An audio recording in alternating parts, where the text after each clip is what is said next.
वहां भारत का युद्ध शुरू होने पर कौरवों और पांडवों की सेना आमने सामने थी। जब अर्जुन ने अपने रिश्तेदारों, परिचितों और अपने गुरुओं को कौरवों की सेना में देखा तो उन्हें काफी दुख हुआ। उन्होंने युद्ध करने से मना कर दिया। उन्होंने कहा, जमीन के छोटे से टुकड़े के लिए अपने परिचितों को खून बना पड़े, इससे अच्छा है कि मैं युद्ध ना करूं। तभी श्री कृष्ण ने उन्हें गीता का ज्ञान दिया और अपने विराट रूप के दर्शन कराए। गीता का वो ज्ञान आज के परिप्रेक्ष्य में भी उतना ही महत्वपूर्ण।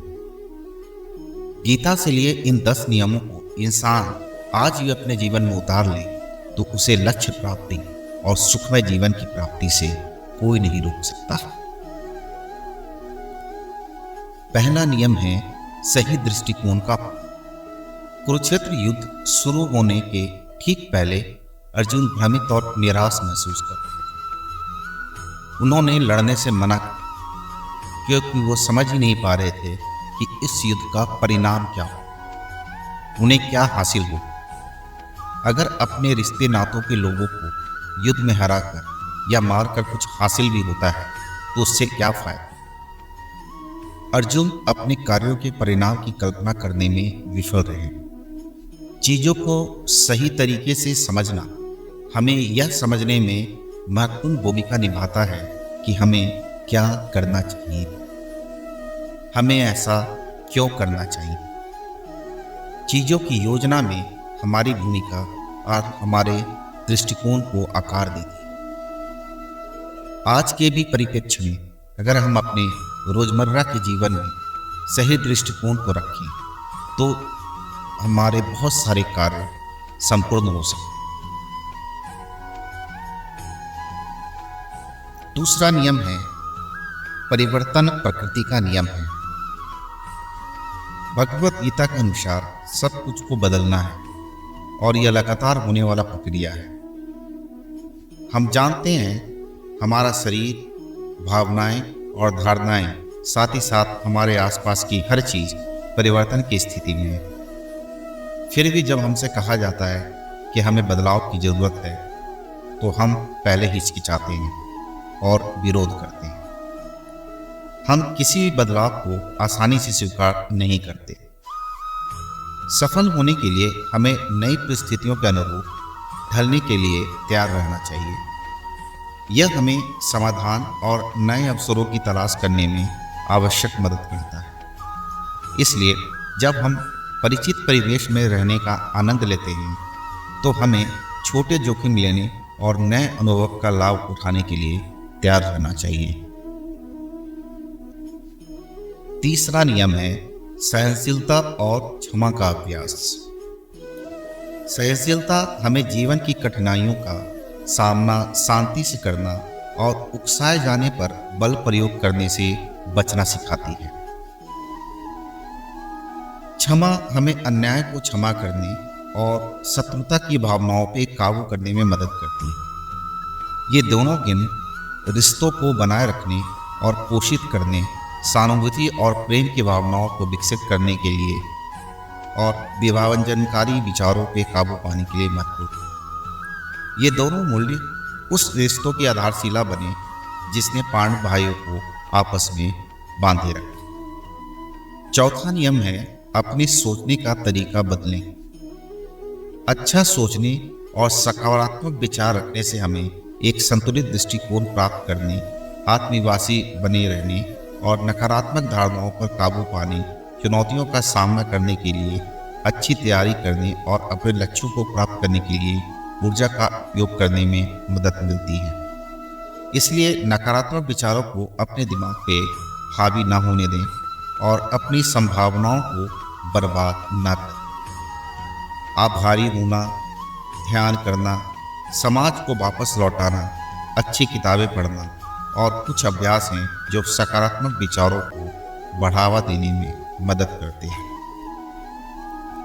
पांचवा नियम है शांत रहना।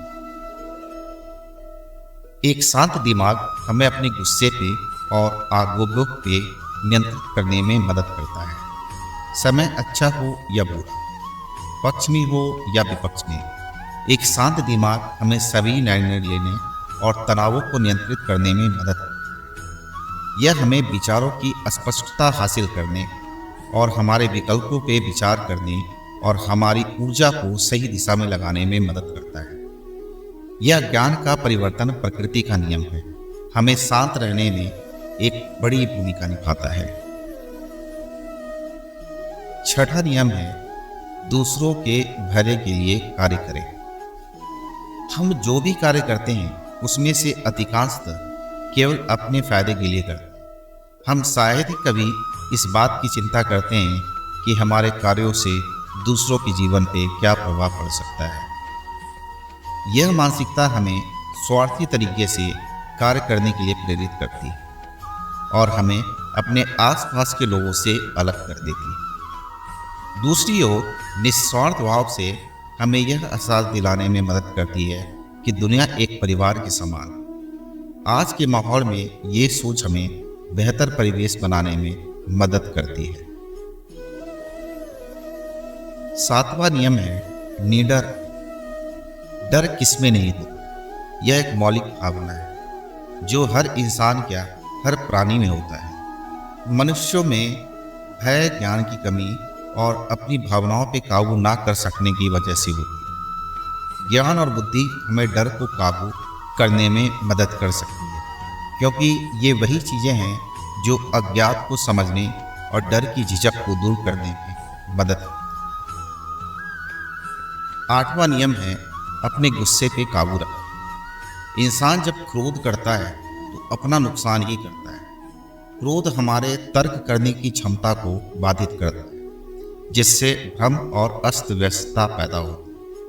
यह हमारे विचारों की स्पष्टता को कम करता है और हमें अपने लक्ष्यों से दूर कर देता है या विचलित कर देता है।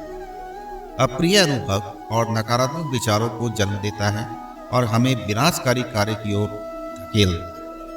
महाभारत में यह दुर्योधन का क्रोध ही था जिसने उसे उचित व्यवहार करने से रोका और उसे अपने चचेरों भाइयों के साथ युद्ध में जाना पड़ा। नौवां नियम है, बड़े सपने देखें। इंसान को बड़े सपने देखने चाहिए। सबसे बड़ी उपलब्धियां बड़े सपने देखने से ही शुरू होते हैं। सबसे बड़ी उपलब्धियां जिनके बारे में हम पढ़ते हैं या सुनते हैं वो कुछ नहीं बल्कि कोई बड़ा सपना देखता है। इसलिए इंसान को बड़े सपने देखने से डरना नहीं चाहिए, बल्कि बड़ा सपना देखने और उसे साकार करने के लिए अटूट प्रयास करना चाहिए। खुद पे संदेह नहीं करना चाहिए। आसान लक्ष्यों को अपना ध्यान भटकाने ना दें और अपने उच्च उद्देश्य से ध्यान भटकने ना दें। 10वां नियम है, स्वीकार करें कि कुछ भी अस्थायी नहीं है।